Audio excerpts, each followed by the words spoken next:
গাজীপুরের কাপাসিয়া টোক ইউনিয়নের উজলি দিঘিপাড় জে.ইউ আলিম মাদ্রাসার নবগঠিত অ্যাডহক কমিটিতে ৩ নং ওয়ার্ড কৃষক লীগ নেতার ছেলে মহসিন কামালকে সভাপতি পদে মনোনীত করায় রোববার দুপুরে মানববন্ধন ও বিক্ষোভ কর্মসূচি পালিত হয়েছে। ছাত্রছাত্রী ও অভিভাবক এলাকাবাসীর আয়োজনে অনুষ্ঠিত মানববন্ধনে এই বিক্ষোভ সমাবেশ অবিলম্বে সভাপতির পদ থেকে তার প্রত্যাহার দাবি করেন। মানববন্ধনে বক্তারা বলেন, এই প্রতিষ্ঠানে শিক্ষা সুষ্ঠু পরিবেশ ফিরিয়ে আনার লক্ষ্যে গত কয়েক মাস আগে স্থানীয় শিক্ষার্থীদের অভিভাবক, গণ্যমান্য ব্যক্তি, বিএনপি, জামায়াতে ইসলামী, এনসিপি, বৈষম্য বিরোধী ছাত্র আন্দোলনের নেতাকর্মীরা একমত হয়ে শিক্ষা অনুরাগী ব্যক্তি হিসেবে মোহাম্মদ সাইফুল ইসলাম, মোহাম্মদ নুরুজ্জামান ও আক্তার হোসেনের নাম প্রস্তাব করার জন্য অধ্যক্ষকে অনুরোধ জানিয়েছিলেন।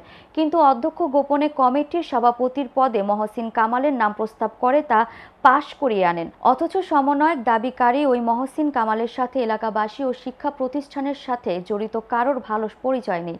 এই বিষয়ে ওই মাদ্রাসার অধ্যক্ষ মোহাম্মদ আকবর আলী শেখ বলেন, অভিভাবক ও স্থানীয় গণ্যমান্য ব্যক্তিরা তার কাছে গণস্বাক্ষর করে একটি স্মারকলিপি দিয়েছেন। এর প্রেক্ষিতে মাদ্রাসার শিক্ষা বোর্ড চেয়ারম্যান বরাবরে কমিটি পুনর্বিবেচনার জন্য আবেদন করা হবে।